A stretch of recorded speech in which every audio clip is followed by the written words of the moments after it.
I have a feeling we will be interrupted shortly by a very hungry baby waking up from his long nap. He's been napping for quite some time. I've been kind of procrastinating filming this video because I know he's going to wake up soon, but at the same time I don't want to just waste my day away waiting for him to wake up. So I'm going to sit here, film, see how far we get. Last night I was just praying. I was like, God, I need to film a video this week. I've been thinking about it all week and I still just don't know what to film. Kind of in a rut right now. Like, what do I talk about? What should I film? What should I share? And the idea popped into my head. I was like, you know what? I've got a couple loads of laundry that I need to fold. Why not just sit down and chat? Because there's been a lot that's just been going on in my mind and in our lives. I've been doing a lot of pondering and thinking and dreaming and growing. So why not just sit down, talk about some of it? We're going to be talking about a whole array of topics today. Just kind of life lately and what's been going on. And I'm going to try and keep this as uncut and authentic and real as possible because I want it to feel like just a real chat, like we're moms sitting down, folding laundry together, talking. I will freely admit that I feel more comfortable behind a camera than I do on, say, a live stream because I can hide behind my edits. I can cut out what doesn't sound right.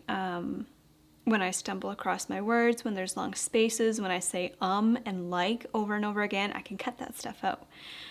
But then sometimes it feels a little less real. In preparation for this video, I've just been thinking about what exactly I wanted to say because there has been so much on my mind lately, and I have briefly touched on some of the things that I've been thinking about just like in vlogs or on Instagram, but I haven't really like sat down and talked in depth about them. As you may know, if you have watched the last few vlogs of mine, Zach has been gone a lot lately. He's been working a ton, and on top of working, he also has other commitments. He has other commitments, such as church, friends, you name it. So he's been gone a lot. It's draining. I forgot a little bit how draining it is to be the one at home with the kids, to be just a stay-at-home mom alone. Well, my husband is gone at work because for the last year or so he's been at home, working from home, but not working as much. And he's been helping me a lot. And so I forgot a little bit what that's like. Not that I'm complaining about it at all or anything like that. It's just been kind of an eye-opener, like, wow, Delilah, you have so much that you need to work on. That's what God's been telling me lately. I found myself just really not wanting to be on camera. There are phases I go through where I'm like, yes, I'm excited to film. I want to share our life. I want to share what's been going on. It's a fun creative outlet for me a lot of the time, but sometimes I'm just like, man, I don't want to show my face on camera.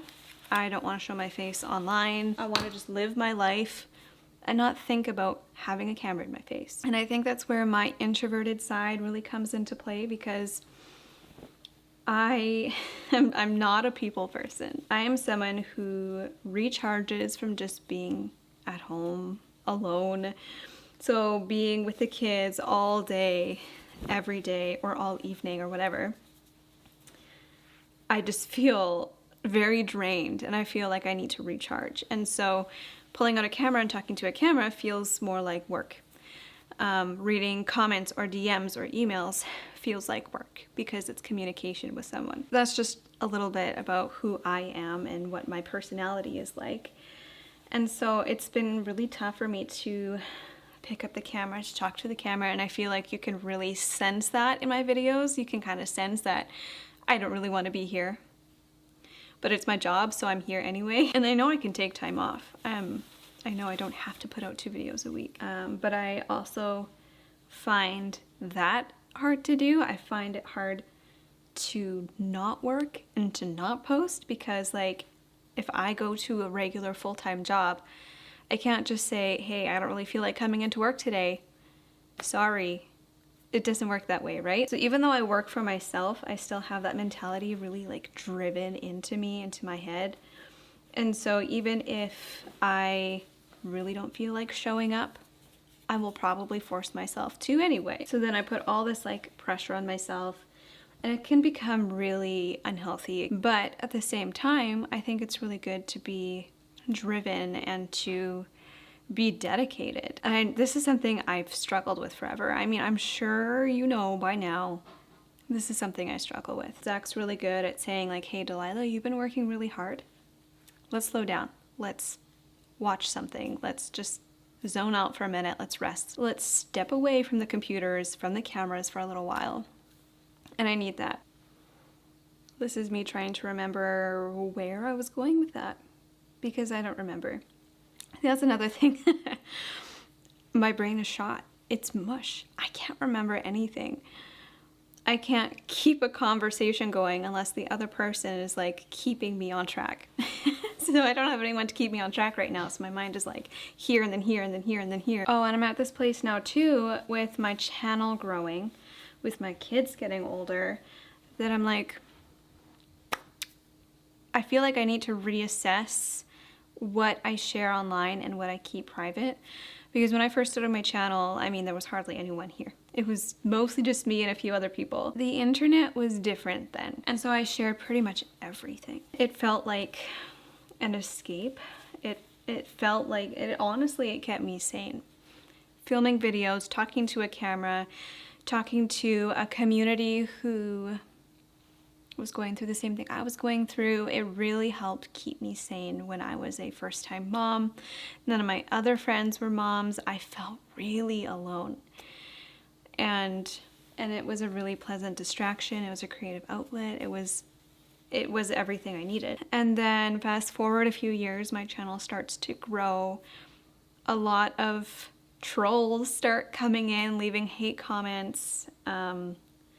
YouTube goes through the whole comments get turned off on family channel, that whole thing. That incident really opened my eyes to, okay, there's predators out there. There are people out there who don't have good intentions, who are watching my videos, who are watching my kids. I need to be really careful about what I share.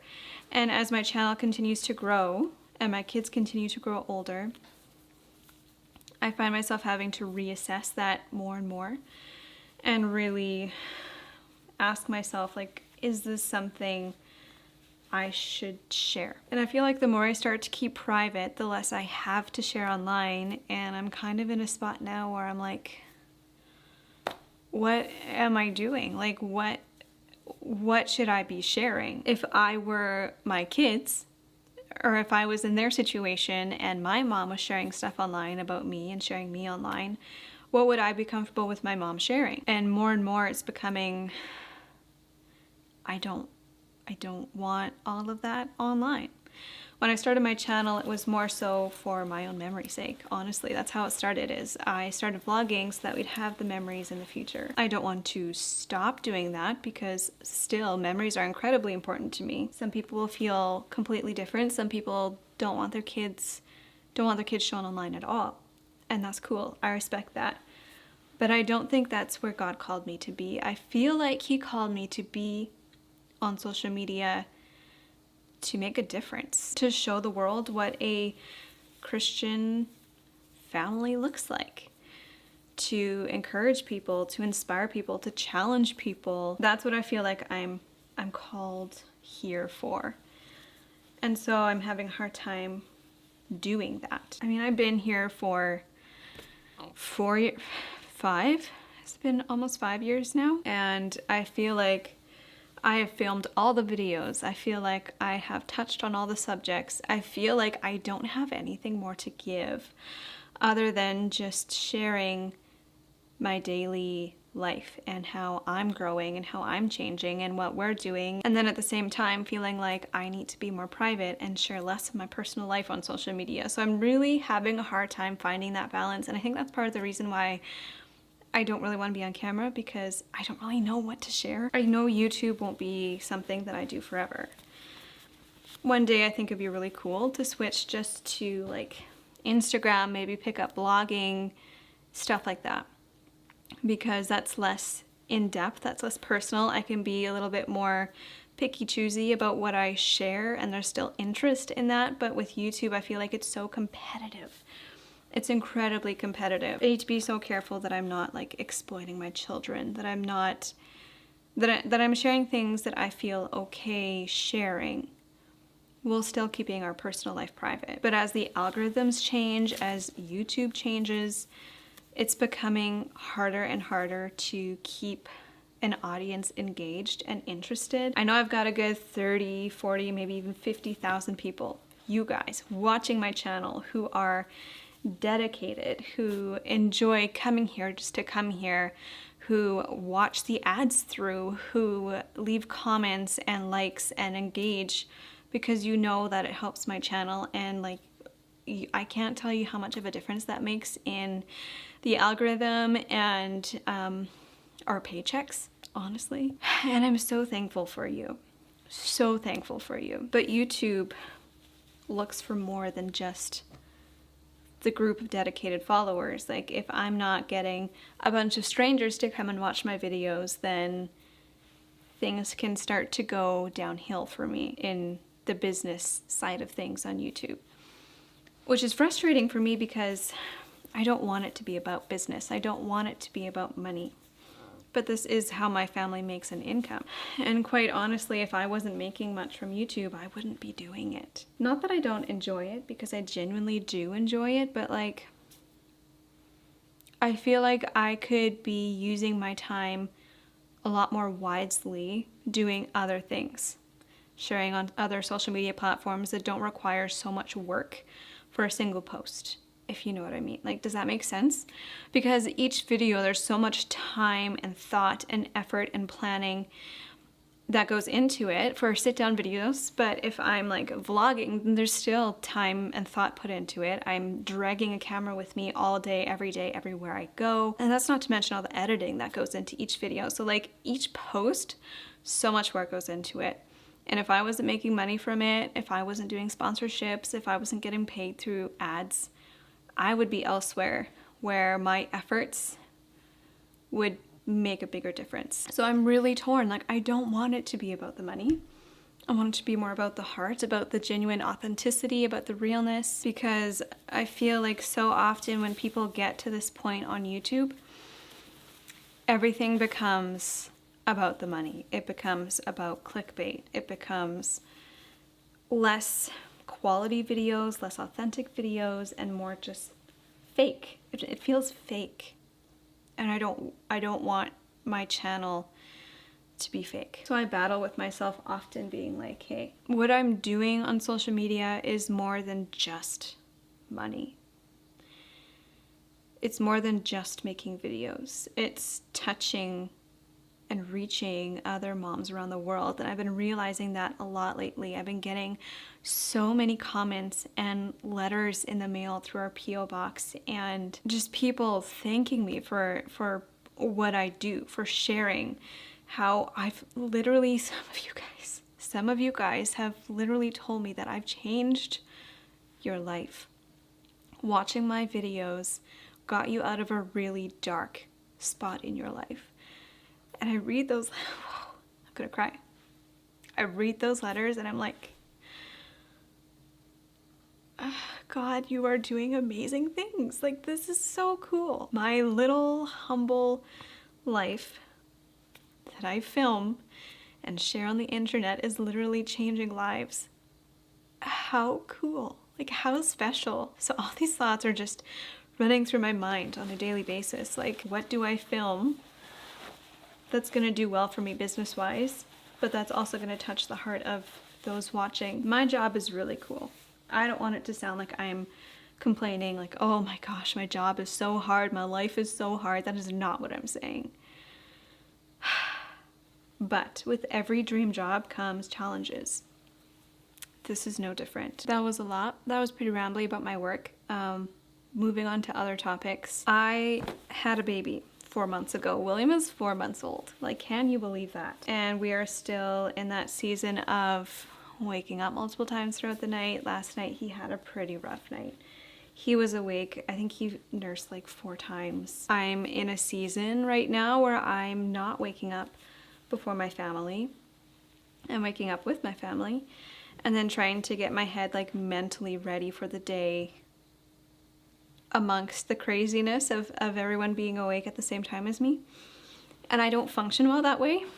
I really, really enjoy waking up before everyone else wakes up and having time with the Lord and focusing on myself, getting myself like mentally prepared for the day. I feel like I'm just the best version of myself when I do that.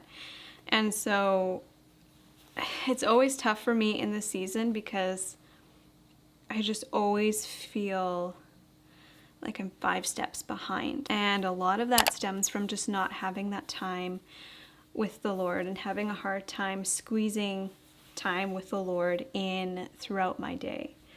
And so what I've been doing a lot is praying all the time, constantly. The Bible says pray without ceasing. And so I've been really, really trying to practice that and to really keep an open conversation with the Lord all day about everything, big things, small things, things that seem insignificant, everything. Everything. He wants us to talk to him about everything. He already knows what we're going to say before we say it, but he wants us to come to him, to ask him for wisdom, to ask him for help, to praise him, to thank him, to just be in constant conversation with him. And I have noticed since really actively trying to do this, just such a load off my shoulders. I found myself being more patient with my children, being more kind. I find myself just stressing about so much, about my kids, about what I have to do, about work, about home, about family, about everything. I am a worrier. But when I'm praying without ceasing and keeping an open conversation with the Lord, it's amazing because I can just bring that all to him, put it on his shoulders, and I have so much peace. I don't have to worry about these things. Like, worrying doesn't add a single minute to your life. I'll never look back on a day that I was carefree and peaceful and think, man, that was a waste of time. I should have worried about whatever was gonna happen. You know, like, worrying it's not gonna change anything. So why worry? God already knows what's gonna happen. He's got a plan, and even if that plan isn't what I wanted, there's always something good that comes out of it. Every time. I mean, look at William's birth, for example. Everything about that was not what I wanted, but God brought so much good out of it.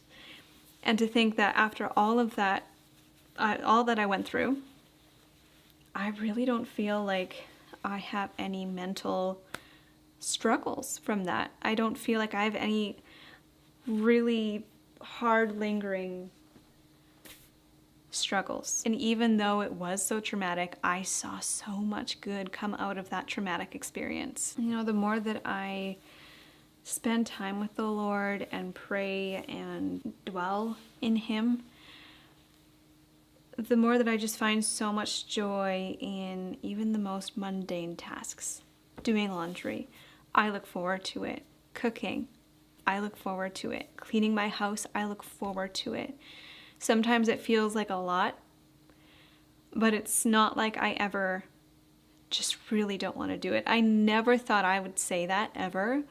As a kid, I detested chores. I hated cleaning, I hated doing the dishes, like I hated all of that. But now that I'm a mother and I started taking care of my family and house and home, I find so much joy and satisfaction in it. Very recently, I've started to feel just like this longing, this desire, this dream of moving away to the middle of nowhere, not the middle of nowhere, just moving further away from people, out of the city, and working with my hands more. Going outside to hang clothes on the line to dry. It's more work than putting it in the dryer, but it's good work. Like it's what's the word? It's satisfying work. Having space for our kids to run and play and get dirty and be in the mud. Having a larger yard to take care of. Even though we can hardly manage to take care of the yard that we have now because we are so busy. It just sounds so nice. Does any of this make sense? I don't know. But I've just been feeling a deep desire to maybe one day move somewhere where we have our own land, where we work more with our hands, live life a little bit off grid. It sounds so peaceful to me, so dreamy to me. And that is something I never thought I would say or desire or want. Never did I see myself as someone who would want to move to an acreage, who would want to have more work on my hands. Even last year when we were looking for this house, we were not looking for a house with a massive yard like an acreage. We were not looking for that. We were looking for just a larger home, really, and the yard came second. It didn't matter as much. But now, as I live in this home, and while we love this home and we really don't want to move anytime soon, we see more value in just having yard space, less hustle and bustle and more nature. I brought this up to Zach recently and I was like, this is kind of how I've been feeling. Like, I kind of want to move to an acreage. And I didn't know what he was going to say, but he's like, yeah, you know what? I kind of feel that too. I think it would be so cool to have our children grow up on an acreage. Like, Zach grew up on an acreage. His childhood looks so much different from my childhood. Not that I feel like I missed out on anything or anything like that, but it just looked very different. And if we could choose, we'd really like that lifestyle for our kids. Is this something that will happen in the near future? I don't know. Is this something that will ever happen? I don't know. But it's been on my mind and on my heart a lot. And I think it would be so cool. So I've just been like praying about it, putting it in God's hands. We're not actively looking for a home right now. There's still so much more that we want to do to this home. Like this home, I've thought about it so much. Almost regretting buying this home. Not that we don't like this home. We love this home. We love, like, the space is perfect. The location is pretty fantastic. There's just parts of it that I almost regret. And now with this new dream of ours, we really don't think this is going to be our forever home. We thought that when we bought it because we walked in and we felt like it was our home. And we didn't get that feeling with any other house. And I don't think it was a mistake buying this. I think this is exactly where God wants us right now, because I look back and I remember just the events that took place and seeing how God was taking care of us and allowing it to work for us, and He was providing this home for us, and this is exactly where He wants us to be. And I'm trying to reassure myself, like, yes, this is where we're meant to be right now, but maybe we're not meant to be here for a really long time. And so I've just been praying about it, and I don't know. We'll see. Maybe one day we will move somewhere else, somewhere with more space, more land, but we don't feel like now is the time that that's going to happen. So I've been chatting for like an hour. William is still sleeping. I got my laundry folded now. I just need to put it all away. And I'm thinking this video is probably really super long already. There was really no rhyme or reason to it, but these are just some of the thoughts that have been on my mind lately. And so that's that. Wake time? No, you're supposed to be in quiet time. Wake time! Not really. Do you think it would be cool to move to an acreage one day? Even we can have a bouncy castle under the pool. A bouncy castle. A unicorn bouncy castle. A unicorn bouncy castle? Yeah, I love when it does. A unicorn face on a bouncy castle. That's why you want to move to an acreage, just so you can have a unicorn bouncy castle. Mm-hmm.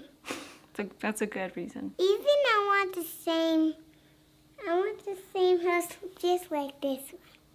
Just like move this house onto a bigger yard. Mm-hmm. And that is where I'm going to end today's video. So if you stuck around this long... Bye, watching TV. If you've stuck around this long, thanks. Thank you for being here. I was super rambly. I have a feeling my son is going to wake up any moment now. So I'm going to go. Is William awake? No, he's sleeping. Still? Thank you guys for watching, and I'll see you in the next video. Bye. And next TV. No, we're not watching TV. Can read a book.